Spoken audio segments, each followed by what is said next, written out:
mootummaan dalage. Uummata santu dalage. Uummanni kabirri kennuun uummata. Ijoolleen nama ajjeesan jenneen maaliif ajjeesan? Ijoollee amma nama ajjeesan eebalu du'ee hidhamee garafamee maaliif? Oluma ka'ee ajjeese hunillee miti.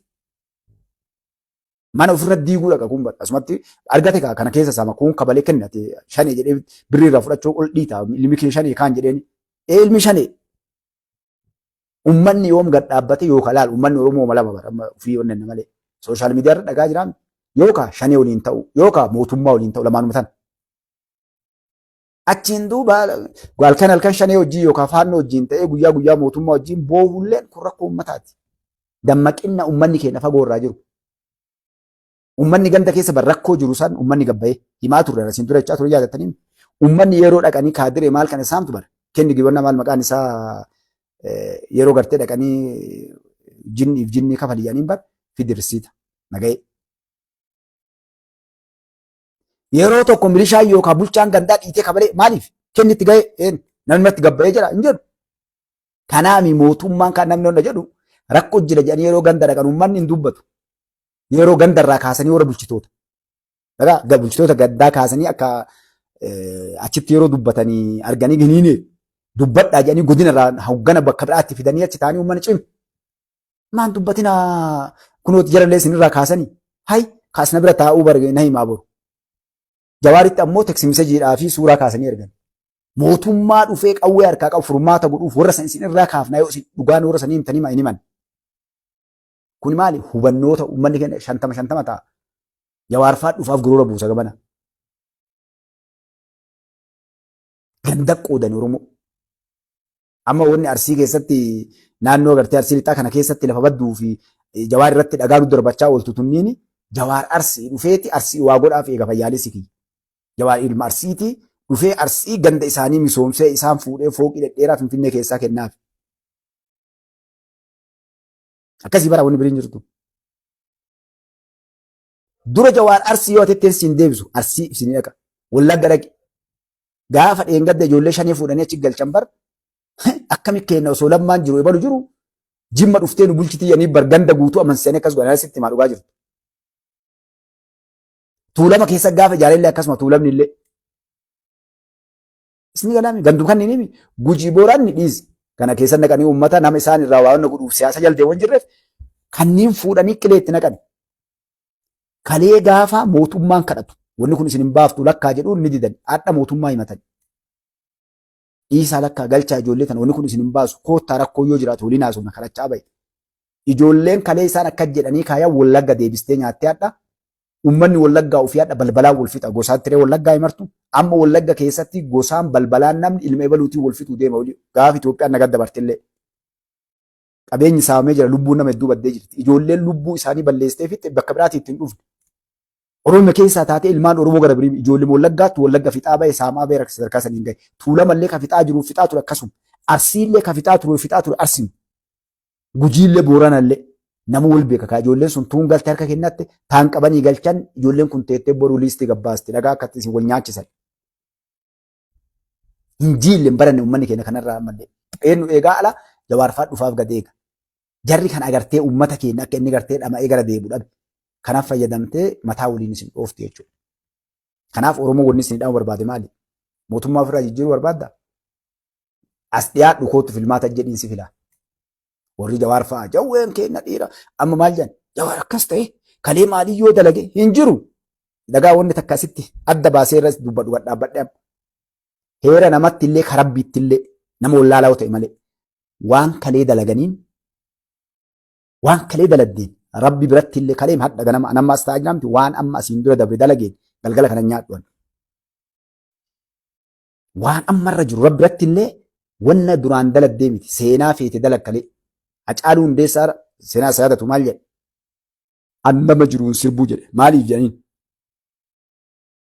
Nama kalee seenaa guddoo dalageetu xurii xiqqoo takka dalagee waan san guutuu dhiqee ofirraa haqaa jedhe. Gaafas sirba kiyya akkam godha eessa kiyya seenaa jedhe jechuudha. Hayyuu bara laala. Jagna. Rabbi biratti illee salaattee soomantee keerii daldee sadaqattee nama ajaa'ibaa addunyaa kana si caalaan jiru jiraa miti. Yeroo duutu san badii yoo daladdee duute waan irra duuteen kaafamtaa jedha. Heerri addunyaa seerri addunyaallee mana feete bakka feete dhaqe Ani kalee akkas dalagee biyyaa lolee jedhe kakalee sin gaafanne amma maal daladde? Kaleessa wanni waan san daladdeef yookaan dantaa keetiif yookaan waan birii irkunuut amma kaayakkii kasi gaafanne kaleemi amma waan daladde. Warri galiin amma kalee jijjiirama fitee Jawaar Mohaammed goonee akkan jira. Fiduu maaliif beektaa? Jawaar intarneetii gubbaa iyyuu malee dhufees lolee si lolchiise. Moo gaafas abbichuun faati gabbanii nutu asii wayyaanee bira taanii nutu Jawaarii ergee akkana goone ani sitti muudhaban gaafas. Qofadhu dura laal waan namni godhu akkaataa wanni kun itti deemu jijjiiramni kun dhufe. Okay, Jawaar yoo kalee seenaa dalage bar yoo kalee akkas adda kaa Oromoo ka keessa beeku namni adda jala yaa'u. Maaliif adda waan biriimi? Dhiis waa jijjiiruu mootummaa buqqisuu. Jawaar Mohaammed maaliif jecha takka uummanni Oromoo qabatee adda ittiin nu moru? Mustafaa dura dhaabbatee amma abbaa feetee ofitti. Hay Jawaar kun adda akkas godhee minaan jechuu dandeettaa? Dhibeewuma takka bari jechuma takka Jawaar gochaa midhis. Jecha ati abdattee liqimsitu Jawaar dubbate jirti hadhan jiru. Eessaa fuudha ka waan sammuu isaa keessa hin jirre? Waa ijaaree biyya jijjiiree mootummaa kana jissuu deemuu dhiisi. Rakkoo namaa furuu dhiisi Jawaar Mohaammed adda jecha nama siyaasaa takka hayyuu takka dubbachuu hin danda'u beeku bakka irraa fuudhuu hin qabu. Ragaa Jawaar Mohaammed haga biyya gale waggaa 7 kana keessa bakka inni waliin dhaye bakka 70 sii fidaan viidiyoo 70 ka Jawaar waliin dhaye jechuudha. Jawaar Mohaammed barkaan namni haga Jawaar Mohaammed aabbichuu jedhee faarseef jagna jedhee namni akkana addunyaa gubbaatti hin dhalanne hin jiru jedhe Jawaar Mohaammed. Waan gaarii dalagaa jedhee bara yoo dhiise gaafas. Jabaa'u namni kun waan gaarii dalagaa jedhee namni akkanaa hin jiru abbaan fedhe yoo biyya tana itti kennan waan Dr. Abiy Ahmed Ali dalage kana dalaguu hin danda'u hin dhalannellee jedhe Jawaar Mohaammed afaan isaatiin. Isuma santu deebi'ee achiin dura illee bara waan jedhe namtichi deebi'ee namni akka isaan jiru jedhe sun bara achiin dura wallaalaa kabarumsa hin qabne dhama'a akkas jedhe jecha naa uffalchallee anuu deebisee abbicha irra jira jecha ilmoon namaan jenne viidiyoon sun guutuun lafa jira. Qalaa asirraa naguuraa jedhe yoo namni kun halkan takka biyya bulchuu miti inni gabbayee nam dura waa dubbate. Jechuun takka gabbayee dubbatee inni waa godhe. Isuma santu deebi'ee faarsee isuma deebi'ee abaaree achi bira dabree gaaf kaan amaara nuun jedhee nugusa ta'uu deema miliinik kaayoo miliinik na arguu deemtan jedha Jawaar Mohaammed yoo inni kaayoo miliinik hin fide. Haayila Sillaasee irraa Oromoo yoon badin afaan Oromoo aadaan Oromoo naannoon Oromoodha. Isuma santu deebi'ee ammallee barjala bakka nagoonni hin jirtu bara.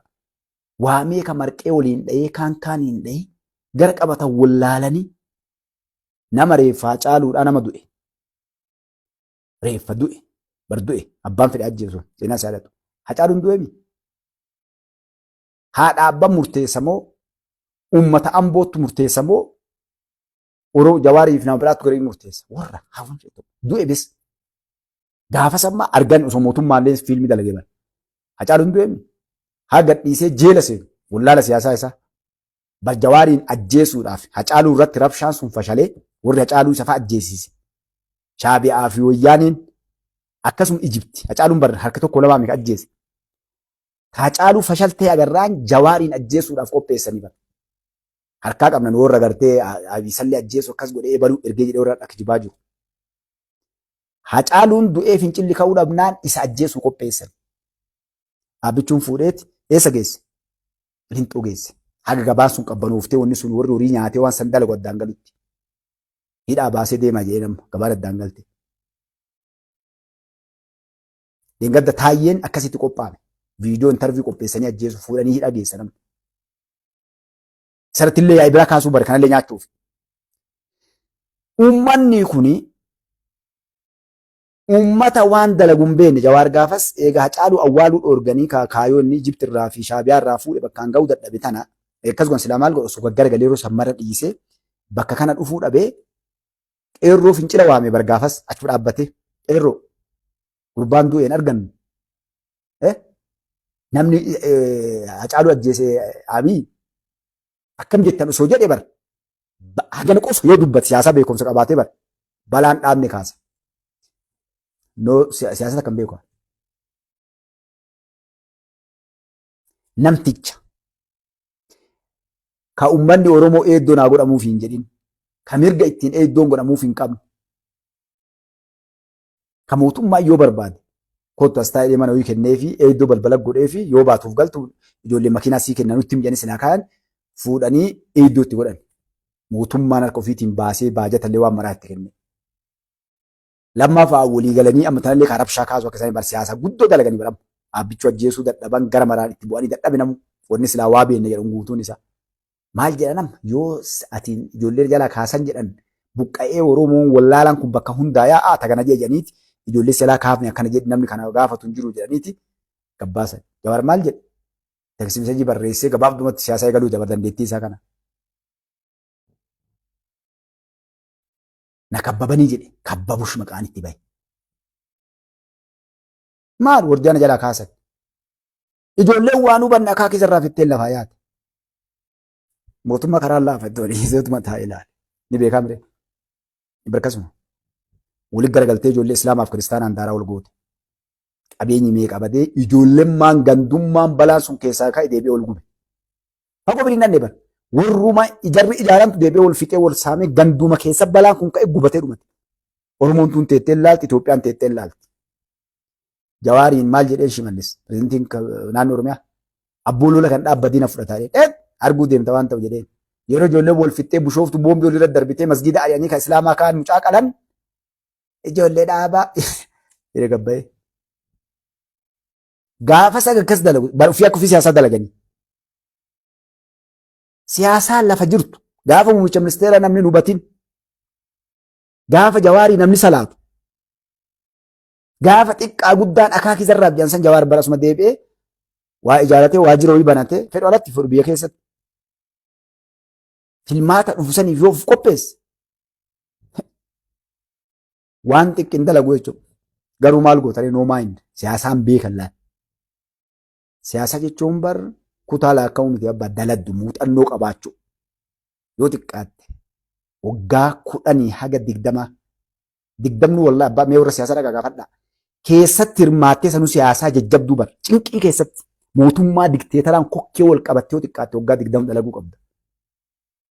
Sanuu mootummaa dikteetara wajjin akka dhiira akka jabaattee daladdee laal hidhamtee baatee maal jettee hayyuu meeqa wajjin gaafa san nama siyaasaati jetta. Bara qarattee ba'umu hundi akkasii eessaa taphni akkasii eessa jira. Maaliif siyaasa jechuun bar waan ati mataa kan kee kana bar si nyaatu osoo ati agartu bar lubbuutu dhabda bar osuma agartee akkana lubbuu tantee dhabda osuma akkana agartu nama si bira jiru biraa dhabda bar. Ni jira kaa warri milaaciin siyaasaa kana gubbaa bara abbaa kiyya agartee umrii isaatti fixee qaramee bahee dhufe jira bara hojiidhaan haasaanii miti wanni barumsaanii kutaa laakkoftee yookaan maatiis yookaan saayinsii tooppii taatee dhufuun hojiidhaan piraaktis. Namni meeqa walitti dhuftee namni meeqa qartee baastee namni meeqa si jalaa du'ee namni meeqa sirraa hidhamee nama ibidda siyaasaa kana akka sibiilli gartee qararra qabu sibiila kaanuu na godhutti nama gartee sagandiitti nama jala garagaluu dandeettu gartee sagandii keessatti bahuu qabda sii galee. Kanaaf nama akkasiittu siyaasaa deeman muummicha ministeera ijoollummaarraa sanuu eenyu keessatti Mallas Zeenaawii jala guddate. Bar Mallas Zeenaawiidhaan namni waa beekadhaa mi'eeru waan ishee waa beeka. Yeroo dubbiin jajjabduun itti dhufte bar arrabaan dhukkee sirraa kaasa. Beekumsa siyaasaa sun. Nama jabaa siyaasaa beeku yeroo arge deebii isaan deebisu bara afoo dhaabbatee mormuun deemu ni arrabsa. Wushaayiidhaan qoshaasha.